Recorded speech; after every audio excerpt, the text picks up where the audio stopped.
La foire européenne d'art contemporain a ouvert ses portes hier soir. Lille Art Fair, c'est parti. 4 jours dédiés à l'art contemporain sous toutes ses formes, avec de la peinture, du dessin, de la sculpture ou encore de la vidéo. 75 galeries sont rassemblées à Lille Grand Palais pour vous faire partager le meilleur de leur collection. L'occasion aussi pour les fans d'art contemporain de faire des acquisitions à petit prix. Lille Art Fair, c'est jusqu'au 27 mars, tous les jours de la semaine, de 11h à 20h. L'entrée est à 8 €. Et puis sachez qu'à 7h45, nous consacrerons la quasi-totalité de notre flash à cet événement culturel. Pour le chanteur Philippe Catherine, c'est une forme d'art puisqu'il les a collectionnés pendant longtemps, mais à la piscine Marx d'Ormois, les étrons ne sont pas forcément très appréciés. Depuis le mois de janvier, la piscine est régulièrement fermée à cause de matière fécale que l'on retrouve dans l'eau. Un petit groupe d'individus aurait visiblement pris l'habitude d'aller se soulager dans l'eau chlorée. Des incivilités volontaires qui ne peuvent plus continuer. La mairie de Lille a décidé de porter plainte contre X. Chaque fermeture et nettoyage ont évidemment un coût, sans parler de la réputation de l'établissement qui pourrait en pâtir. Je vous propose d'écouter le commentaire de l'adjointe au sport, Michel de Messine. Elle est au micro de Frédéric Regnault.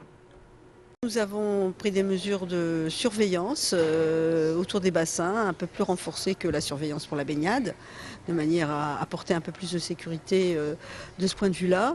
Et ensuite, on prend aussi des dispositions pour essayer d'éviter les longues fermetures. Et donc, on est en relation avec la DAS, avec la société de maintenance, pour faire en sorte que le temps de fermeture soit le plus court possible. Double suicide ou bien meurtre, l'enquête se poursuit pour déterminer la cause de la mort de 2 sexagénaires retrouvés hier dans leur maison à Tourcoing. Ce sont les voisins qui ont alerté la police, n'ayant pas de nouvelles du couple qui résidait rue Piscard. Les corps des Tourquenois ont été retrouvés dans la maison, tous les 2 tués par balle. Leur chien Gaspard a lui aussi été tué. 2 pistes sont envisagées, un double suicide ou bien un homicide suivi d'un suicide, Selon les premiers éléments de l'enquête, le mari aurait tué sa compagne avant de se donner la mort. J-3, avant le second tour des élections cantonales, on évoque aujourd'hui le canton de l'Île Sud-Est. Dimanche prochain, les électeurs de ce secteur devront choisir entre le candidat socialiste Marc Godefroy ou le frontiste Éric Dilly. Le Front de gauche, qui a recueilli 9% des votes au premier tour, se réunissait hier matin pour évoquer la situation du canton. Le candidat sortant, Hugo Bernalicis, se refuse à donner une consigne de vote pour le PS, faute d'un accord sur le programme. Pour autant, il souhaite que les électeurs ne fassent pas le choix du parti d'extrême droite. Pour lui, c'est un long combat qui commence face au nationalisme. J'appelle tout simplement à faire battre l'extrême droite, et à battre les idées d'extrême droite et le Front National. Mais pas seulement pour ce deuxième tour, ce qui impliquera sans aucun doute une augmentation des voix pour le candidat de gauche arrivé en tête. Ça, c'est indéniable. Mais le message qu'on veut faire passer, c'est que cette bataille contre le Front National ne se joue pas uniquement dans l'entre-deux tours et qu'il faudra qu'elle fasse l'objet d'un combat tout de suite après le scrutin, y compris dans des matériels militants, et c'est la responsabilité de l'ensemble des organisations de gauche. Nous avons déjà pris cette responsabilité et nous appelons les autres organisations à faire de même, à expliquer aux gens, à les démontrer au porte-à-porte, au quotidien, à les démontrer que le Front National nous ment. On connaissait déjà les paniers bio qui permettent aux agriculteurs locaux de vendre leurs produits directement du producteur au consommateur. Dans le même ordre d'idée, notre reporter Thomas Kimerlin vous présente l'épicerie pour les locavores. Ces nouveaux consommateurs privilégient les produits locaux. L'épicerie qui les approvisionne ne vend que des produits fabriqués à moins de 150 km de Lille. Une nouvelle forme de consommation qui privilégie les circuits courts, ce qui réduit la pollution.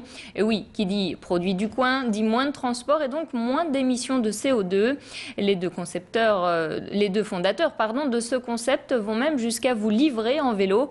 Enfin, pour chaque produit vendu, une partie du prix est reversée à un organisme qui œuvre pour la préservation de l'environnement.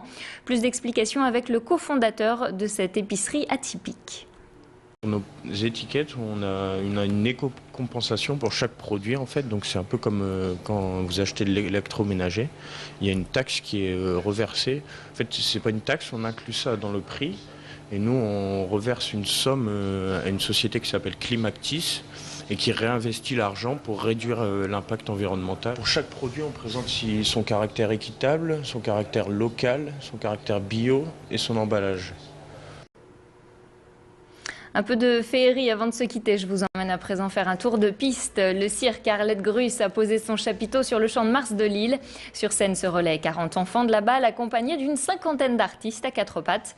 De quoi enchanter les petits, mais aussi leurs parents. Au programme des acrobaties, des animaux exotiques, des clowns. Bref, tout ce qui fait le charme du cirque. Un charme auquel les spectateurs ne sont pas insensibles. Élodie Bernachon est allée recueillir quelques impressions pendant l'entracte. J'ai vu aussi des girafes, des lamas, des poneys. Le spectacle avec les chevaux, j'ai bien aimé. Sinon, dans le domaine amusant, la marionnette, le ventriloque. Les poneys, tous les animaux.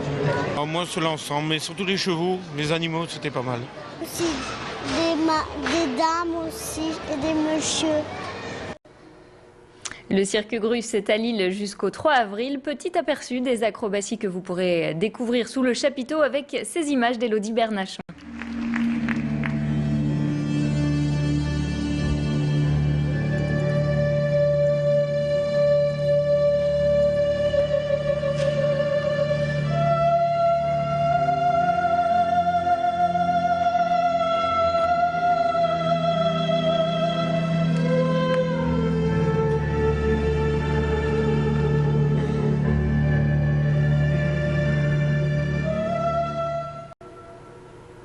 C'est la fin de ce flash. On se retrouve dans un court instant avec vos prévisions météo.